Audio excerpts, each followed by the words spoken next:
ആരോഗ്യമന്ത്രിയുമായുള്ള ചർച്ചയിൽ തീരുമാനമാകാത്തതോടെ ആശാ വർക്കർമാരുടെ രാപ്പകൽ സമരം ഇപ്പോഴും തുടരുകയാണ്. ആവശ്യങ്ങൾ അംഗീകരിക്കും വരെ സമരം തുടരുമെന്നാണ് അവരുടെ നിലപാട്.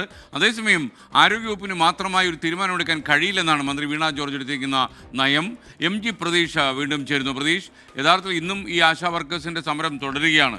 അവർ പറയുന്നതിനോടൊക്കെ പാർട്ടി നേതാക്കന്മാർക്കൊക്കെ അനുഭവമുണ്ടെന്ന് അറിഞ്ഞിട്ടും ആ സമരം ഒത്തുതീർപ്പാക്കാൻ കഴിയുന്നില്ലല്ലേ?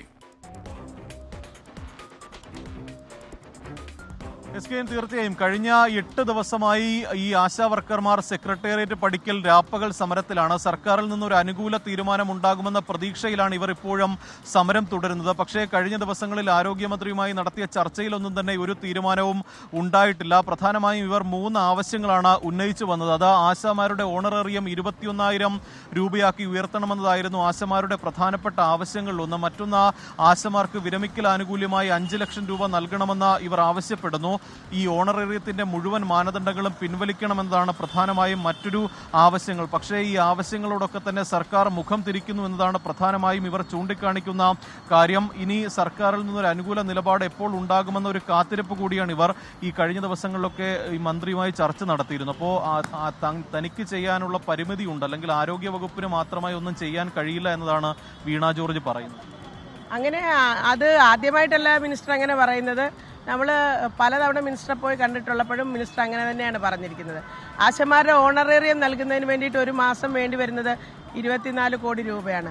അതിനൊരു റോളിംഗ് ഫണ്ടായിട്ട് എടുത്താൽ അത് റോൾ ചെയ്ത് കേന്ദ്രത്തിൽ നിന്ന് വരുമ്പോഴത്തേക്ക് അത് മാനേജ് ചെയ്യാവുന്നതേ ഉള്ളൂ. അപ്പോൾ അതിൻ്റെ കാരണം പറഞ്ഞ് മാസങ്ങളോളം മുടക്കുന്നതും നമുക്ക് അത് അംഗീകരിച്ചു കൊടുക്കാൻ കഴിയും. ഇപ്പോൾ നിങ്ങളുടെ ഒരു നിലപാട് എന്തായിരിക്കും? സർക്കാരിൽ നിന്നൊരു അനുകൂല തീരുമാനം ഉണ്ടാകുമെന്ന് പ്രതീക്ഷിക്കുന്നു. അനുകൂല തീരുമാനം ഉണ്ടാകണമെന്ന് ആഗ്രഹിച്ചുകൊണ്ടാണ് ഞങ്ങൾ ഇവിടെ ഇരിക്കുന്നത്. അത് കിട്ടുന്നത് വരെ ഞങ്ങളിവിടെ ഉണ്ടാവും. അത് കിട്ടിയിട്ടേ പോകത്തുള്ളൂ. എന്തായാലും പൊതുസമൂഹത്തിൽ നിന്ന് വളരെ വലിയ പിന്തുണയാണ് കിട്ടിക്കൊണ്ടിരിക്കുന്നത്.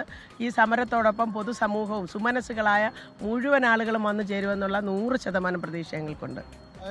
ആശമാർ പറയുന്ന അക്കാര്യമാണ്. കാരണം സർക്കാരിൽ നിന്ന് എപ്പോൾ ഒരു അനുകൂല തീരുമാനം ഉണ്ടാകുന്നു അതുവരെ ഈ സമരവുമായി മുന്നോട്ട് പോകും. വളരെ ന്യായമായ ആവശ്യമാണ് തങ്ങൾ മുന്നോട്ട് വയ്ക്കുന്നതെന്നും സർക്കാർ ഇപ്പോൾ പറയുന്ന ഈ ന്യായം അംഗീകരിക്കാൻ കഴിയില്ല എന്നതാണ് പ്രധാനമായും ആശാ വർക്കർമാരുടെ നിലപാട്. കഴിഞ്ഞ ദിവസം ധനമന്ത്രി KN ബാലഗോപാൽ അടക്കം ഈ വിഷയത്തിൽ പ്രതികരിച്ചിരുന്നു. അദ്ദേഹം പറഞ്ഞത് ഈ മറ്റ് സംസ്ഥാനങ്ങളെ അപേക്ഷിച്ച് ഏറ്റവും കൂടുതൽ ആനുകൂല്യം ആശമാർക്ക് കൊടുക്കുന്ന സംസ്ഥാനം കേരളമാണ് എന്നാണ്. പക്ഷേ ന്യായമായ തങ്ങളുടെ ആവശ്യത്തോട് സർക്കാർ മുഖം തിരിക്കുകയാണ്. ആ സമീപനം ഒരിക്കലും അംഗീകരിക്കാൻ കഴിയില്ല എന്ന നിലപാടിൽ ഉറച്ചു തന്നെ നിൽക്കുകയാണ് സംസ്ഥാനത്തെ ആശാ വർക്കർമാർ.